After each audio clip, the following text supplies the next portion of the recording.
আসসালামু আলাইকুম guys, welcome to fish farming. দেখতে পাচ্ছেন পুকুরের পাশে বসে রয়েছে। আজকে কিছু কথা বলবো। আজকে মেইন টপিকটা হচ্ছে যে আপনারা যে নতুনদের জন্য কি মাছ চাষ করাটা কি ভালো হবে।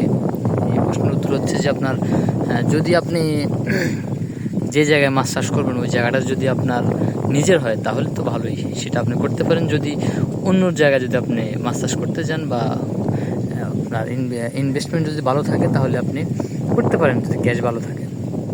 আর সবচেয়ে বড় কথা হচ্ছে যে বর্তমান যে কোনো ব্যবসার মধ্যে সবচেয়ে বড় সমস্যাটা হচ্ছে যে যে লসের পরিমাণটা একটু বেশি থাকে।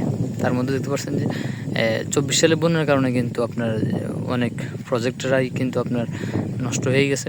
অনেক মাছ ব্যবসায়ীরা কিন্তু হতাশ হয়ে গেছে তাদের ক্ষতির দেখে। তার মধ্যে হচ্ছে যে আপনার এখন আবার হচ্ছে যে আপনার পুকুরের পাড় ভেঙে যায়, নতুন করে আবার দিতে হয়। যদি আপনার ক্যাশ না থাকে বা ইনভেস্টমেন্ট ভালো না হয় তাহলে সমস্যাটা করতে হয়। দেখতে পাচ্ছেন প্রতি বছরই কিন্তু আপনার প্রত্যেকটা পুকুরের পা বা নতুন করে তৈরি দিতে হয়, মাটি নতুন করে ফালাতে হয়। এই জন্যই যে নাহলে আপনার বর্ষার সমস্যা হবে, কখন না কি ভেঙে পড়ে পা, এই জন্য সমস্যাটা। তো নতুনদের জন্য যদি আপনার ভালো করে জানা থাকে তাহলে শুরু করতে পারেন, আপনার সমস্যা নাই।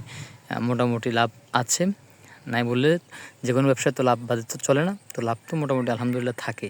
তো পরিশ্রম করতে হয়, কষ্ট করতে হয়, ধৈর্য সহ থাকতে হয় অনেক সময়। এই হচ্ছে সবচেয়ে বড় কথা। তো শুরু করতে হবে আপনারা। আজকের জন্য এখানে বিদায় নিলাম। সবাই দোয়া করবেন। আসসালামু আলাইকুম।